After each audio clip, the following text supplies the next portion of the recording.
Yeah. Radio. Well, welcome to a packed inside the Outhaus today on what is Labor Day in Queensland, the 2nd of May, and large amounts of other states don't have public holidays and they're back working, which is obviously why, Dave, we don't have anyone here with us today besides you and I, dedicated Queenslanders. Yes, all from the southeast. Cheers to that.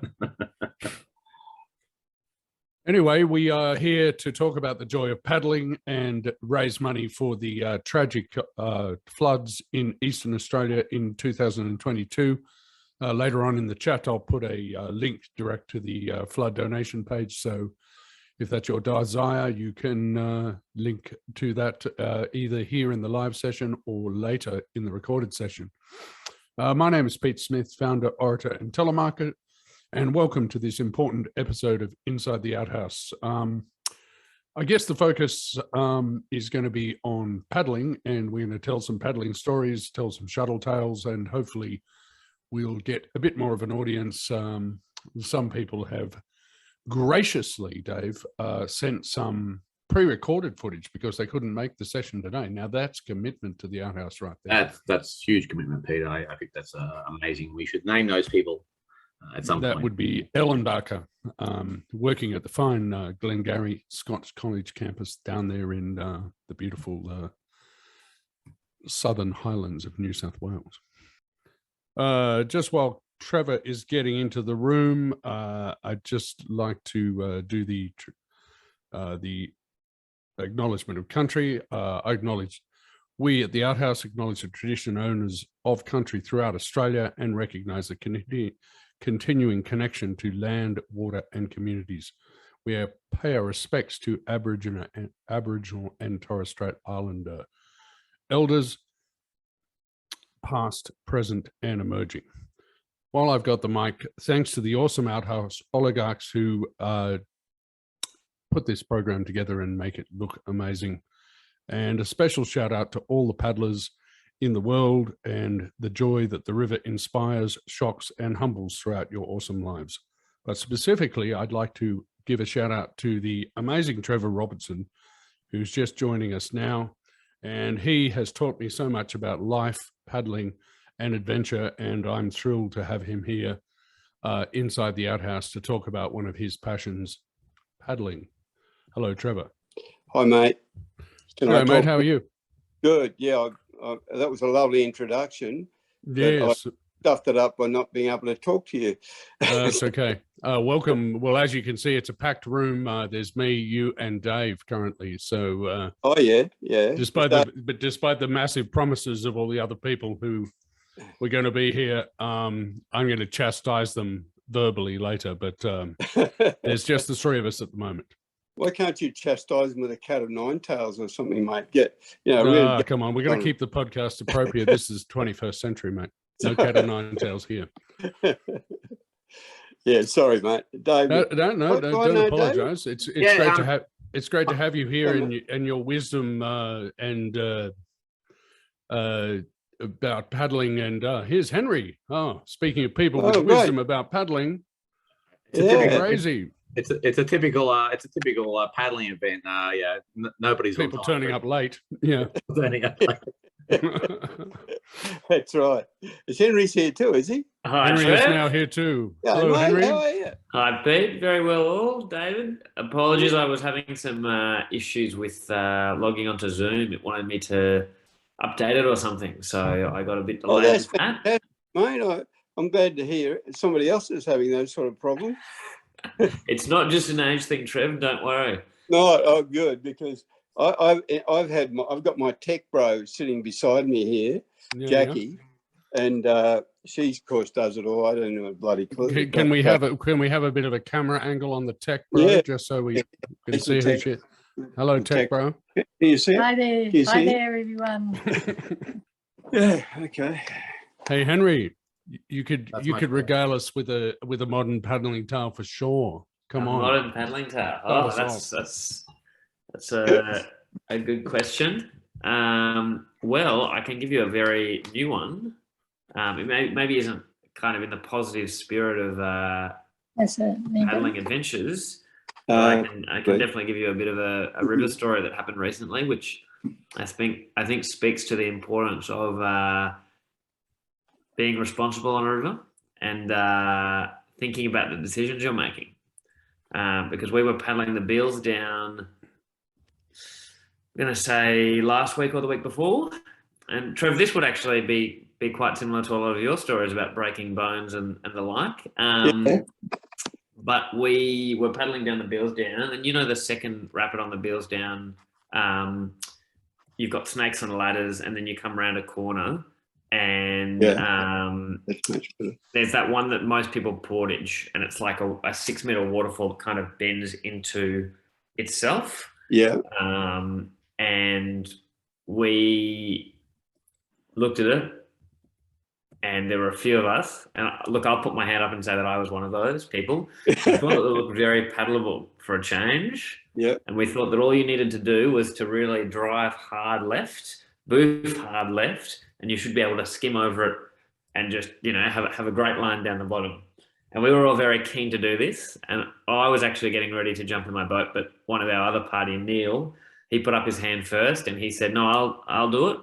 So the rest of us stayed to set up safety and, you know, blow the whistle. Come on down, Neil. And let's just say as he came over the lip of the drop, I thought to myself, wow, that's quite far right. You know, if I had been paddling that, I would have been paddling a lot further left. And lo and, you know, behold, Neil probably came off a bit too centre, got about halfway down and got turned sideways into the wall and approached the wall with his paddle up like this. And I think the wall hit him here and then his helmet and then broke his paddle. And he came up, luckily, and we all rushed down to him. And it turned out that he had fractured his jaw, broken a finger or two, and broken his helmet and broken his paddle. Jeez. And it was not a very good time, but he's recovering well. Yeah. And has bought himself a new paddle now so that he can get back on the river once the doctor lets him out. But I think the moral of that story, Pete, is that when you're told by many people that it's a portage, even if you think it looks really good, it's probably worthwhile considering it, you know, for a second longer to consider whether the wisdom of your peers has merit. Because I think all of the people on that river trip can now say with confidence that they probably won't be paddling that drop anytime soon. Interesting. It was Henry, can I ask, was it a big party? There were 5 or 6 people in total, Pete, I think. So look, we were really safe and we were able to get Neil off the water very quickly. And I think that was aided by the fact obviously that a very experienced crew, Henry, if people are contemplating paddling that drop. We were very lucky that a farmer, we actually had run into a farmer just before or just after Snakes and Ladders in the flat water going round. Mm-hmm. And he came down to us, had a little chat. And, you know, some would in hindsight say that maybe he knew a tiny bit more than us, but he'd come down to the river going, oh, wow, I don't usually see kayakers. You know, there's this waterfall coming up that no one will paddle. And we went, yeah, mate, you know, like, oh, yeah. I appreciate the concern, but, you know, you're not really a kayaker, so you don't really know. Mate. You don't know us. And he said, oh, really? Well, like, you know, I'll come around and I want to get some photos of you guys going off it because I just haven't seen anyone running. And we went, yeah, you know, come on, mate. It'll be great. It'll be grand. And so we're actually very lucky because he took over as soon as we got Neil to the bank. He got him on his little ATV and drove him back to the road and got him out of there very quickly, which was very nice. And I think probably the farmer's comments now will ring more true if I see him again. I go, oh, mate, I know that you are on it. And I'll listen to your commentary. But look, I think there are some times where... There's one important question. Did you get a video? He did. And we actually got it on, I think, 3 different angles. So really? Neil had his GoPro on as he was going down. Wow. Blake from Tassie, who was up also had it from on the top of the drop. Yeah. And then I think the farmer got another angle as well. So he really had all of the coverage possible. Mate, well, it's worth having a broken jaw to get that sort of coverage.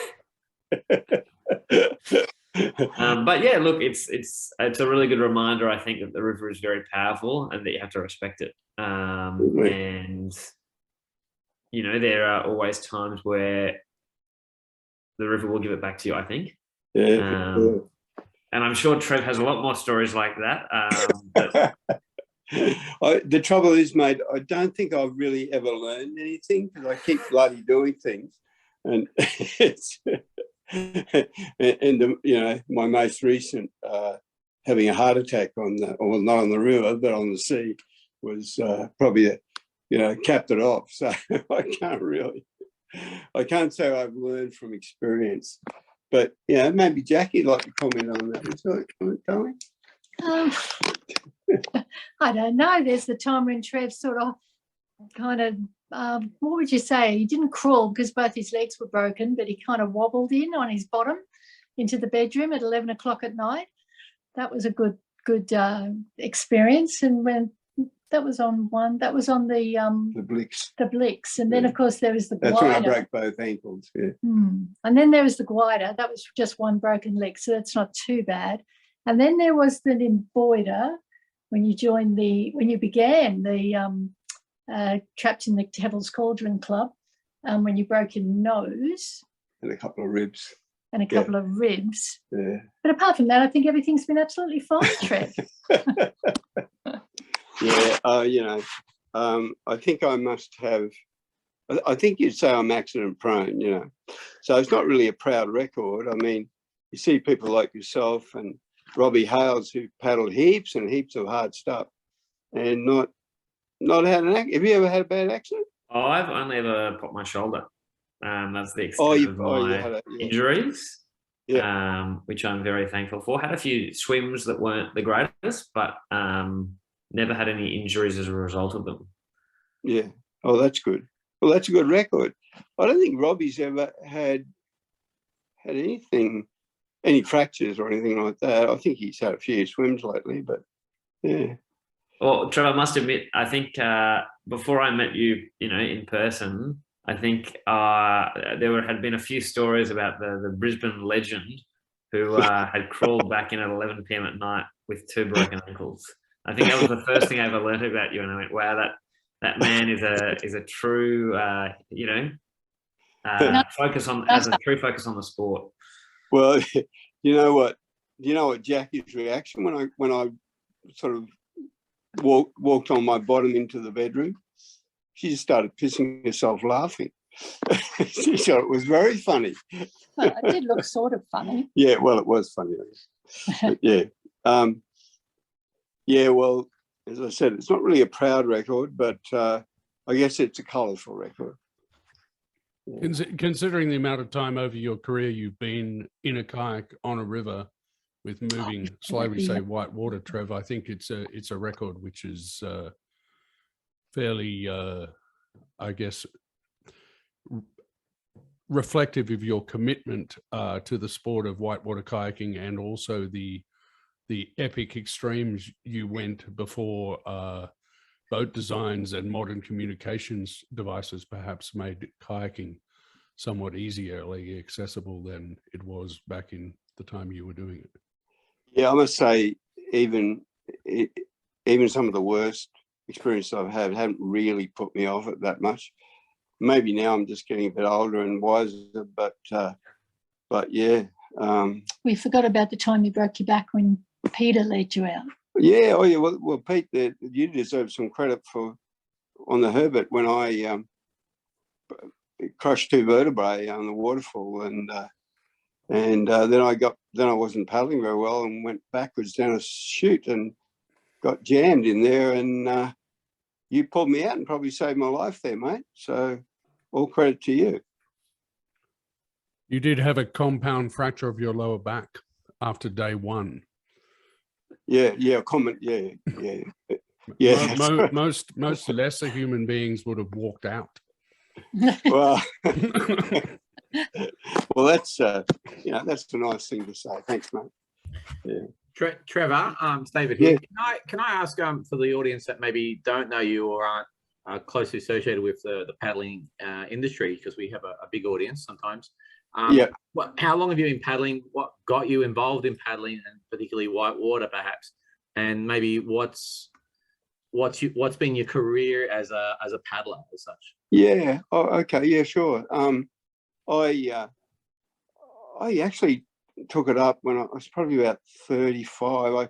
I took up Canadian canoeing. I knew nothing. I just bought a canoe and started going down all these flat water rivers and did it for years, really. And then one of my accountant, actually, he said he was organising. He had a mate who was organising a rafting trip down the Nimboida, and I went to a meeting beforehand and just saw all this amazing white water, and I knew nothing about the Nimboida, and so I went on that trip. We had a fantastic time.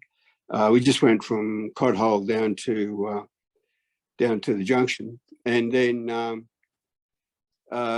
and also on that trip saw people at Gulang, and I didn't know about that either. So that was just great. So after a year or so, I got a kayak and started teaching myself. And my receptionist had a pool, and she used to watch me and say, "Yeah, you're doing." We had an article in Wild to learn how to roll, and she said, "Yeah, you're lifting your head too soon." She knew nothing about kayaking, but that's how I learned to roll. And so I just snowballed from there. Oh, and I rafted the Franklin in little rubber duckies. After that Nimboida rafting trip. So it was sort of progression. Canadian canoeing for a long time, then a bit of rafting, and then getting into a kayak. And it's been a great thing in my life. It's been something that's led me into exotic places, in Siberia, Central Asia, US, New Zealand.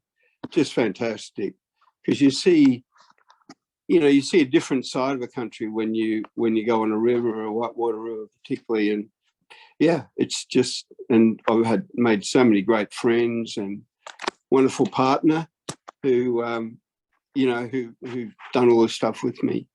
And it's been major thing in my life. Does that cover it? That's excellent. Thank you very much. It was.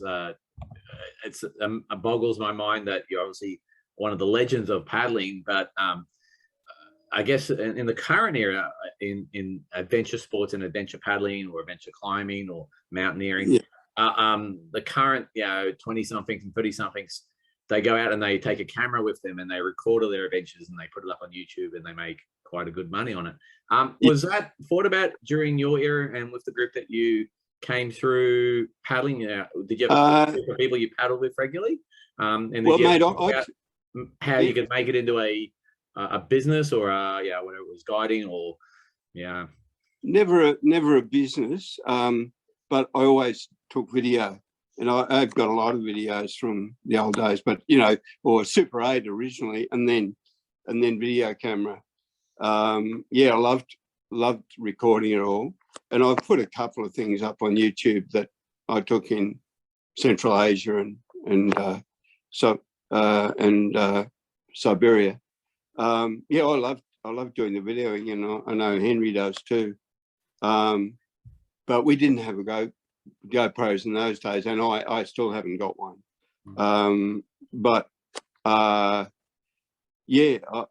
never thought of commercializing it. I guess I didn't want to. I wanted to keep it as a hobby, David, in saying that though, Trev has written a book on his experiences in Siberia, which I'm now going to, let everyone know that I actually haven't read it yet, Trev, which I've been telling you that I'll be reading it for quite some time. So I really need to.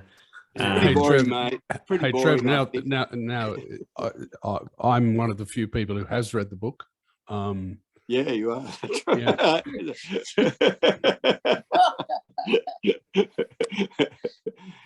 Well, what did you think? Well, yeah, go on. As a paddler, Henry, it's an amazing account of paddling experience. Like, I think as a non-paddler, it would be a harder read. But as a paddler, I couldn't put it down. Oh, that's good. Yeah. Yeah. Perhaps because I've known Trev for so long and feel like I know him fairly well, I could envisage him in all the situations which were described, which made it even funnier and even more compelling, I guess. Yeah, Dave, it's a good read, mate, according to Peter. So get on to it. I do need to. It's what is the book my called? The book intention is to. called Paddling Through an Enigma. There it is. Yeah, Yep. and the link is now in the chat to Amazon, where you can still find. Oh, you did? Did you put that up? Yep. David. Yeah. He does the tech stuff. I just talk. Hey, let's. You're the tech bro, eh? Let's change it up. But let's hear. It's a pity that there's we're a group, but let's have some shuttling stories. Oh. Good shuttling stories. Come on, Henry. You've got Come to on, have Henry. a Hit us with a good one. Oh, Pete, I think shuttling is one of the black arts of kayaking. Whether it be doing it professionally guiding, or whether it's as part of a recreational paddle.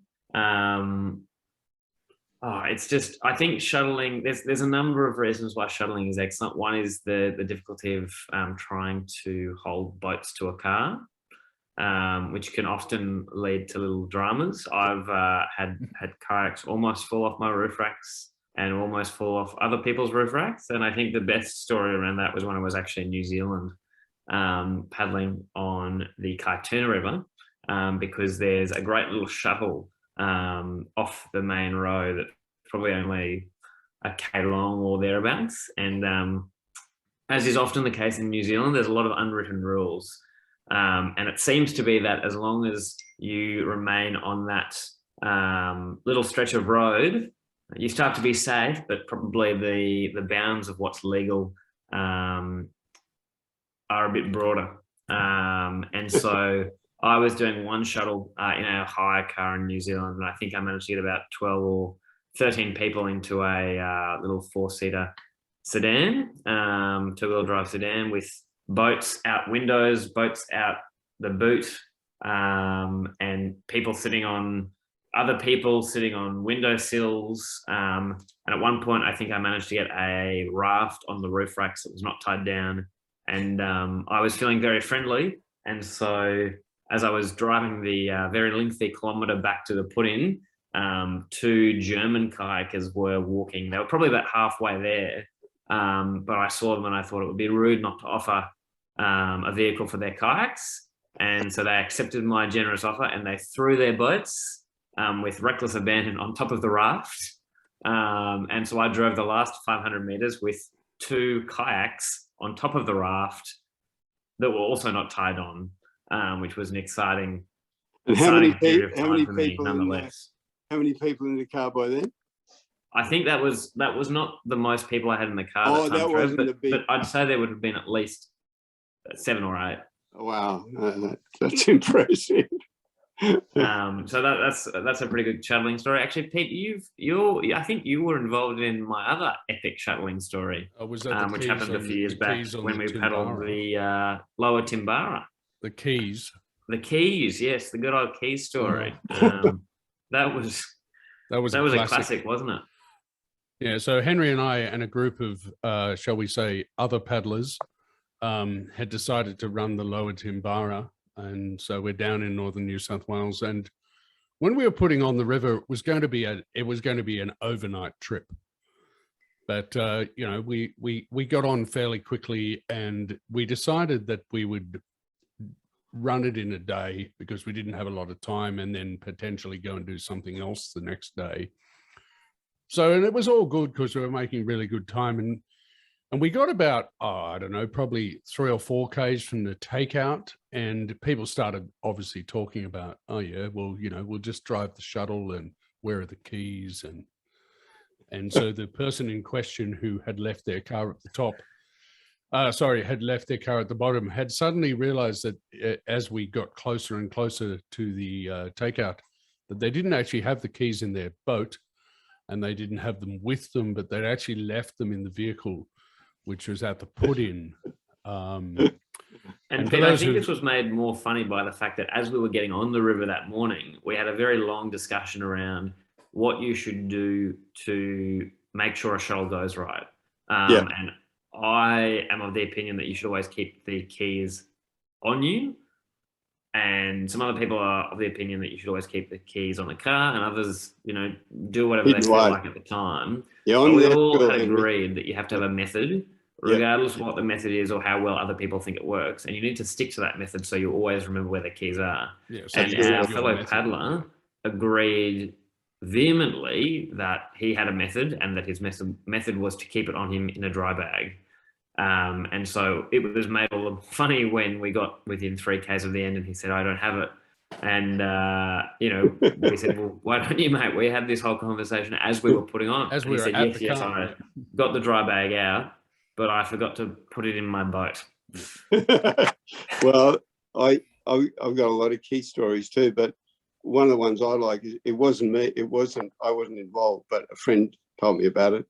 So this guy he was of the school that you keep the key on you, and this was before they were electronic keys, you know. So he had it on a string around his neck, you see, and so it always with him. So he got to the takeout, and he was sort of in a bit of a hurry, so he put the key into the lock without taking it off his neck.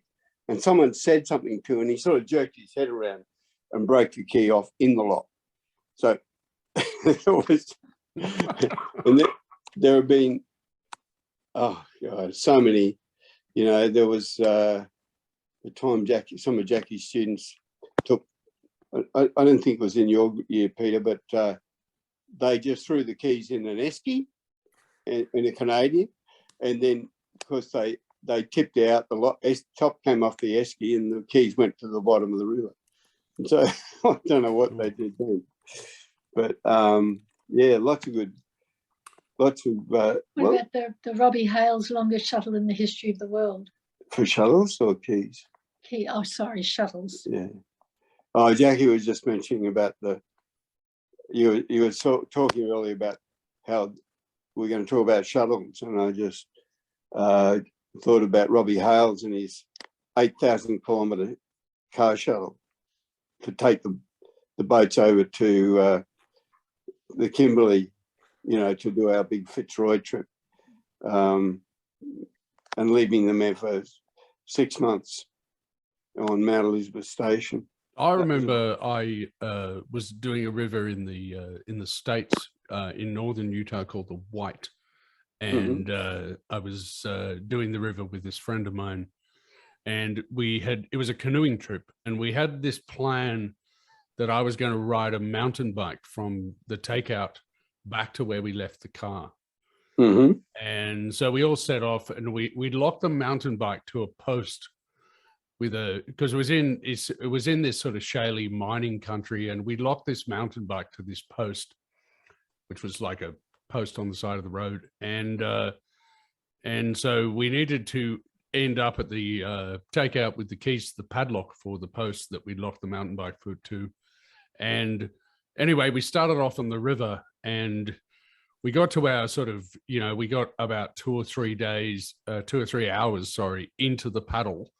And I realized that, and it was just a meandering kind of class 2 stream. And I realized that I, in fact, had left the key to the padlock back at the car. And so we stopped, and I had to effectively hike overland in my paddling clothing across this shaly mining country back to the car to get the keys, and then back to where we ended up really camping for that night. And then we headed on down the river, and within the first, after we got to the takeout, all went well and we had a great time. And then after riding the bike for probably less than a kilometer in this shallow mining country, and I thought I'll carry a spare tube so I can fix the tube when it gets the ultimate flat tire. I'd had 3 flat tires, and so I'd gone through all my spare tubes, and so I'm just pushing this mountain bike along this road with all these mining sort of settlements around it, going, I really hope someone in a 4-wheel drive comes past. And someone came past and put my bike in the back and gave me a lift all the way back to my car. You were lucky. I was. And Pete, that's a bit like how it ended up when the other 2 paddlers finally got back with us. Pete and I, Trev, in that time we were talking about earlier, elected to stay on the side of the riverbank at the takeout because we said, well, we weren't the ones that messed up the key situation. And we think it would be best if those who did took the 40-kilometre walk to get back to the car. And so Pete and I are there, and there's a lot of mosquitoes flying around. It starts coming down with rain, and it's just not a great environment on the side of the riverbank. So I think I got out of the tarp and rolled myself up in the tarp like a taco and went to sleep. And I think Pete probably did something similar. And got to about 10 p.m. at night when we finally saw some lights come back to us. And it turned out that probably about 10 kilometres down the road, the 2 other paddlers found a person that was going to the put-in, which is unlikely considering that you're in rural country, New South Wales. Yeah. And he actually lived opposite to the put-in. And so this bloke said, come back to mine, I'll drive you there. And then he offered for the other 2 paddlers to come back to his place to get steak sandwiches and some beer. And so Pete and I were really the ones who drew the short straw in the end. And there was no spare steak sandwiches or beer left for us either. No, we had Deb potatoes sitting in the rain. We were eating steak sandwiches and beer. Jackie and I did a walk some years ago where this is not a kayaking story, but it's a shuttle story. So what we did was we devised this walk through, starting in Sundown, through Girraween, through Benue to Undercliff Falls. And we left our bikes down at Undercliff Falls, the idea we'd ride them back to our car, which was at sundown. So it all went well. We got there. It was a 10-day walk. We got there after 10 days and started riding our bikes back, and we rode into Tenterfield, and we got a cabin for the night, which is a bit soft, but I had to think about Jackie. And so we stayed there, and then the next day we just left our packs there and rode the bikes. And we got a little place. It was just like a school and a phone box, about maybe 10 k's from sundown. And suddenly thought, keys. And I normally always leave the keys by the car, but on this occasion, we'd left them we had them in our packs, which we left in Tenterfield. So we're like, I don't know, 80 k's from Tenterfield. Downhill, a good ride downhill, coming to sundown. And I tried hitchhiking. There was a storm coming. No one would pick me up. And in the end, we rang a taxi in Tenterfield and got the taxi guy to go to the bloody caravan park and get the keys and bring them out to us for $120. It was a bit of an expensive mistake. That's relative for what he did. I guess that's not too bad. Oh no, yeah. I mean, it was a very fair price. No worries. But yeah, hear Ellen's story. Yeah. All right, let's see if we can get this to work now. Alan Barker, Scotch College. Hello, Pete and the Inside the Outhouse crew. Apologies I couldn't be here for such a important evening. My thoughts have been with all of those suffering from the floods, as we in the more southern parts of New South Wales have had our fair share of rain and nowhere near the same amount of damage. So I can not imagine what it would be like to be up there at that time. I thought I would use this opportunity to celebrate a outdoor professional friend of mine who has since passed away from a car accident, who was an amazing riverman and deserves to be celebrated for all of his skill and professionalism.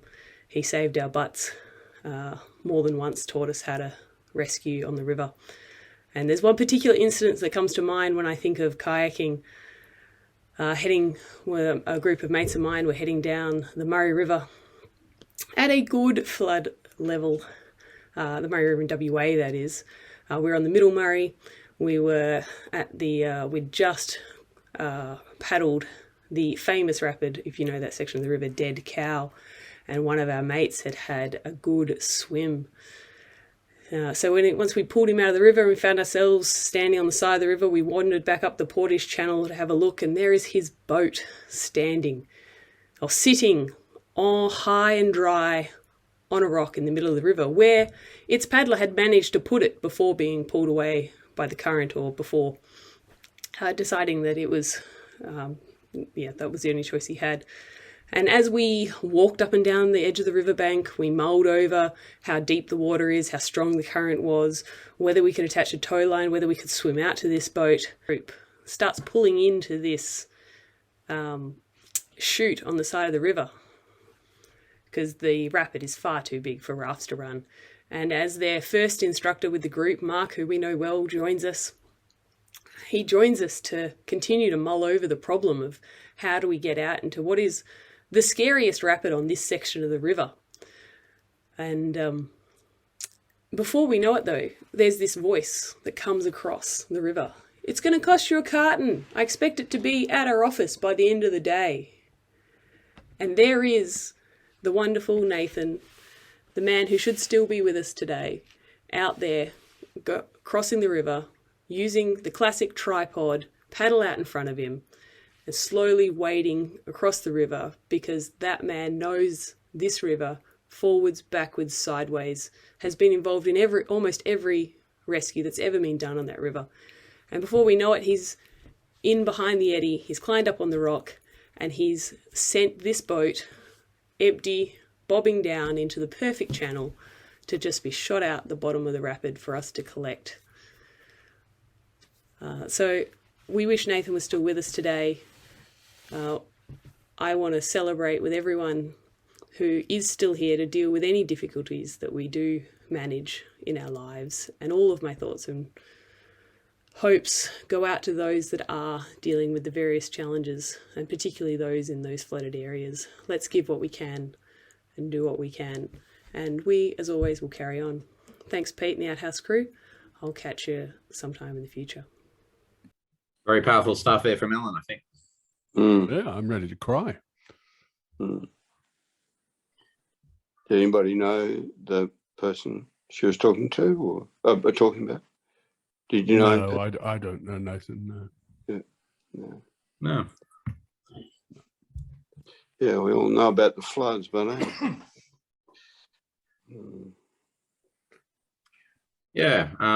good to hear from Ellen, and good sentiments from her, I guess, about supporting paddling and paddlers, and being out there doing it as long as you can, for as much as you can. I was out this weekend with 7 Duke of Ed, teaching and co-leading and teaching how to paddle sea kayak. So started new paddlers, and they had an amazing time. We were at Wyalong Dam, flat, lots of trees, lots of wildlife, but they thought it was the best thing they've ever done.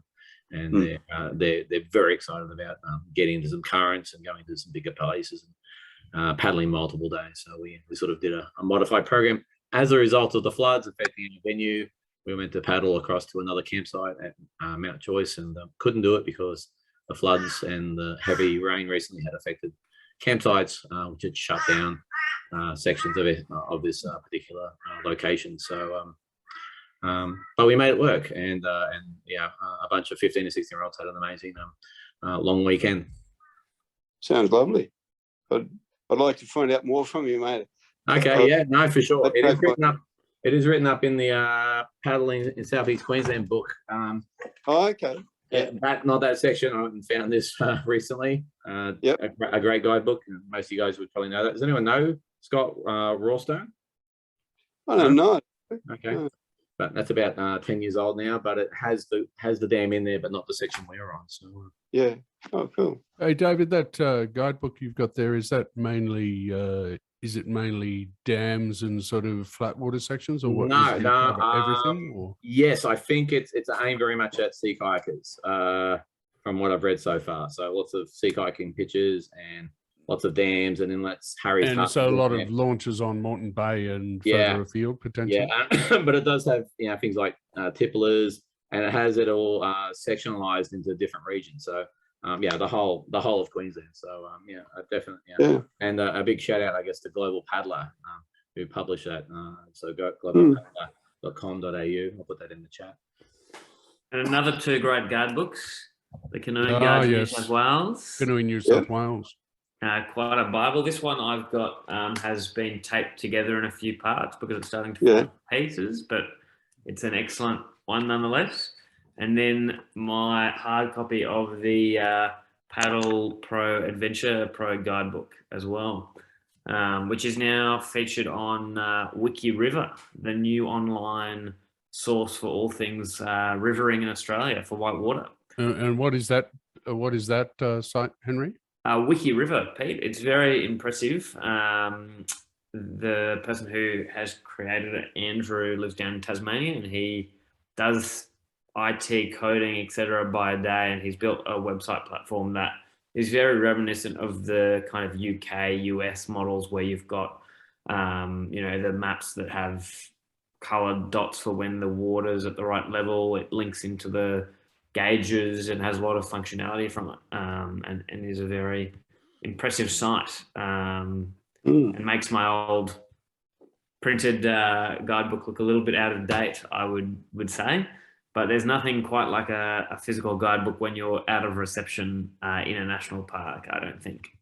Absolutely. No, How do you sure. get hold of that one, Henry? The hard copy. The hard copy. So when Adventure Pro made the decision to kind of do a soft close down on their side of the river guides, I went through and copied all the data off just so that we could have it locally and shared it around to a few people. And I thought I would print off a little guidebook for myself and had it bound up. And it's probably still one of the most expensive pieces of kayaking gear I have to date, because I would recommend to anyone not getting books bound at Office Works.